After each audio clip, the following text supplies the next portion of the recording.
एक कुत्ता गली में मारा घूमता है, एक कुत्ता कार में घूमता है। वो प्रारब्ध, मनुष्य नहीं। मनुष्य में दो, भाग्य और कर्म, दोनों के लिए रखा गया है।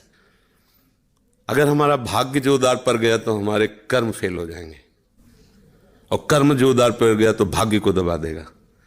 ये फाइनल का मनुष्य जन्म है। इसमें ये केवल नहीं कि प्रारब्ध में जो लिखा है वही होगा, आगे कुछ हो नहीं सकता। फिर मनुष्य जन्म की दुर्लभता सिद्ध नहीं होती। मनुष्य जन्म की दुर्लभता शास्त्रों में गाई गई है, दुर्लभो मानुषो देहो। क्या दुर्लभता है? अब हमारे प्रारब्ध में लिखा है दुख ही भोगना है, लेकिन आपने निश्चय किया सत्संग सुन करके कि सर्व सामर्थ्यशाली भगवान, और भगवान का नाम सब कुछ कर सकता है।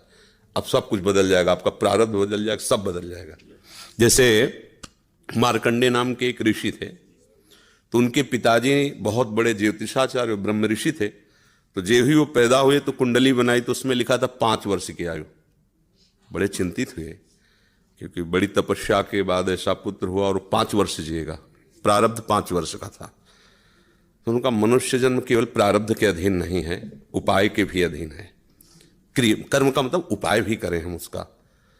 तो उन्होंने विचार किया कि इस प्रारब्ध को केवल भगवान या भगवान का कोई प्रेमी महात्मा ही बदल सकता है, दूसरा कोई नहीं।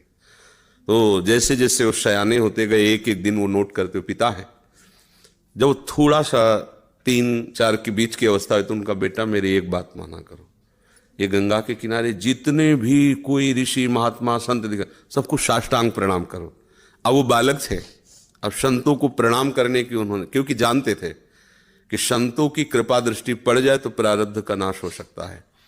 अब गुप्त रूप से सनक सनंदन सनातन सनत कुमार भी विचरण ही करते रहते, तो मार्कंडी जी सबको प्रणाम करते थे। तो सब करुणा भरी, भगवान तुम पर दया करें। बच्चा जैसे कोई आप सब प्रणाम करो तो उतना हृदय नहीं, लेकिन अगर छोटा बच्चा तो एकदम उसकी तरफ दृष्टि जाएगी, राधा राधा राधा राधा। एक छोटा बच्चा है, प्रणाम कर रहा है 3-3.5 वर्ष का, तो वो सब संत, और वो चुपचाप बैठ करके देखा करते थे उनके पिता कि किसी ऐसे महापुरुष का आगमन हो जो सृष्टि पर शासन करने की सामर्थ्य रखता हो, तभी प्रारब्ध बदल सकता है। छोटी मोटी तपस्या वाले से प्रारब्ध थोड़ी बढ़ता है। उन्होंने देखा ये चारों तो कुमार हैं, सनक सनंदन सनातन सनत कुमार, जो साष्टांग किया तो वो एकदम, वो भी 5 वर्ष की अवस्था में रहते हैं हर समय। उन्होंने कहा चिरंजीवी भव। बस वो खड़े हो गए, बोले महाराज ये अभागा चिरंजीवी लायक नहीं है, इसके प्रारब्ध में 5 वर्ष की आयु लिखी, और चौथा भी पूर्ण होने जा रहा है, कुछ समय का जीवन है। सनकादि ने कहा जो चिरंजीवी भव तो चिरंजीवी भव। हमने उसका भाग्य देख के थोड़ी बोला, उसका आचरण देख के बोला। एक छोटा बालक संतों के चरणों में लेट रहा है, ये चिरंजीवी लायक ही है। बोले महाराज अब भाग्य देख के दे, 5 वर्ष की आयु, अब कैसे? तो उनका हम वो तिथि वो तारीख तुम निकालना, और उस तारीख को हम भी आएंगे, भगवान शंकर के मंदिर में भगवान शंकर के लिंग को ऐसे गले लगवा के बैठालना, हम भी वहीं रहेंगे, देखते हैं कैसे मृत्यु ले जाएगी इस बालक को। ऐसा ही हुआ। अब संतों के बताए हुए मार्ग पर चलने वाले का मंगल ही होता है। तो वैसे चारों कुमार वहां विराजमान गुप्त रूप से, धर्मराज पधारे, यमराज के रूप में नहीं, धर्मराज के रूप में। क्योंकि पर वो ये दृश्य देखकर घबरा गए, और मृत्यु के भी, काल के भी महाकाल भगवान शंकर हैं।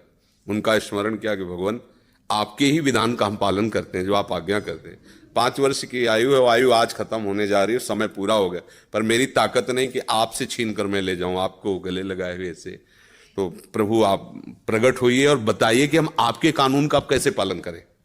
अगर हम अभद्रता करते हैं तो आपकी मर्यादा जाती है, और अगर मैं अपने आपके कानून का पालन नहीं करते तो धर्म का नाश होता है। तो भगवान शंकर प्रकट हुए और उन्होंने कहा कि तुम्हें कोई परेशानी की बात नहीं, 5 वर्ष की आयु है ना, मेरी आयु के 5 वर्ष इसको जोड़ लीजिए। भगवान ने कहा मेरे हिसाब से। भगवान को जानते, जब यहां का पूरी सृष्टि का विनाश होता है ना, तो इतना होता है, निमेष इतने, जैसे भागवत में आता है ब्रह्मलोक में एक कमल की पंखुड़ी ऐसे छेदी गई तो मृत्यु लोक का 1 वर्ष, और वहां का इतना समय।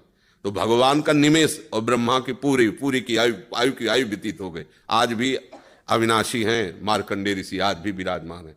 क्या हुआ? क्रियमाण ने जोर कर दिया, प्रारब्ध का नाश हो गया। जो प्रारब्ध 5 वर्ष का था वो अविनाशी हो गया, वो अमोघ हो गया। तो हम केवल पशुवत प्रारब्ध भोगने नहीं आए हैं, हम नए प्रारब्ध की रचना भी करने आए हैं। अब वो जो आध्यात्मिक शक्ति से युक्त नहीं है, केवल वो लौकिक बल से चाहेगा तो प्रारब्ध मिटिया मेट कर देगा, और आध्यात्मिक शक्ति प्रारब्ध को मिटिया मेट कर देगा। ये रहस्य है। जो भगवान का आश्रय लेकर भावी मेट सके त्रिपुरारी, भगवान का आश्रय ले लो तो जो कुअंक भाल के हैं वो मिट जाएंगे। हमारा प्रारब्ध इतना जोर, जैसे प्रारब्ध है किडनी फेल, ये पूर्व प्रारब्ध है। मां के गर्भ से इस रोग की रचना हुई, जान तो पाए 35 वर्ष की अवस्था में, 20 वर्ष बाबा जी बनने के बाद। अब मांगते खाते अपने भजन मार्ग में चलते रहे, अब किडनी खराब हो गई। आप क्या, ये तो सब रुपए का खेल इसमें, ये तो इसमें धन चाहिए, हमारे पास कुछ नहीं है। अब हम जिनके आश्रित थे उन्होंने खेल बदला, ये सब व्यवस्था कर दी। ये हमारे प्रारब्ध में नहीं था, प्रारब्ध में तो दुर्गति थी, दोनों किडनी फेल है, लेकिन आश्रय जिनका लिए उन्होंने चैप्टर बदल दिया। अब देखो किडनी खराब, 2 बजे से दिनचर्या चल रही, 2 बजे रात से। ये किडनी वाले पेशेंट की दिनचर्या होती है क्या 2 बजे रात से? तो ये है इनके चरणों का बल, और ये हमारा बल। हमारे बुरे कर्मों का फल हमको मिल रहा है, और उनके आश्रित हैं, तो ऐसे हमारा जीवन कट रहा है, ऐसे गोद में लिए काट रहे हैं। तो हम केवल प्रारब्ध के ही अधीन नहीं, हम कोई पशु नहीं है, मनुष्य जन्म में मिला है।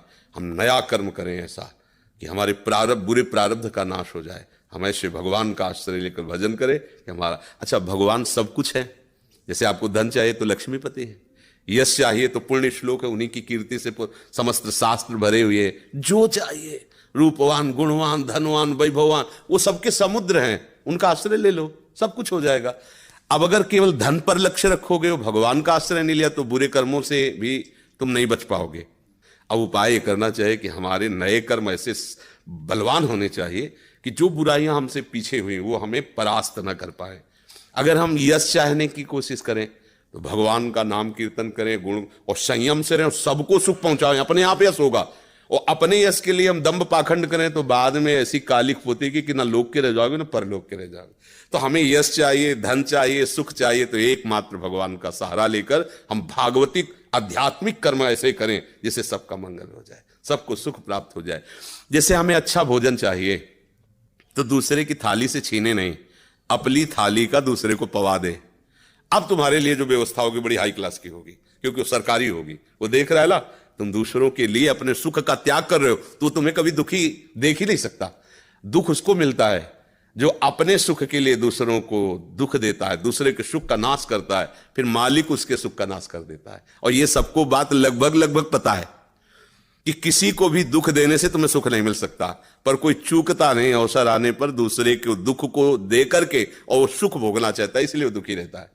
अगर चतुरता आ जाए, विवेक आ जाए, और विवेक पूर्वक को अपने कर्म को संभाल ले, तो बुरा प्रारब्ध भी टल जाएगा, मंगल ही मंगल, आनंद ही आनंद रहेगा। ये भगवान का आश्रय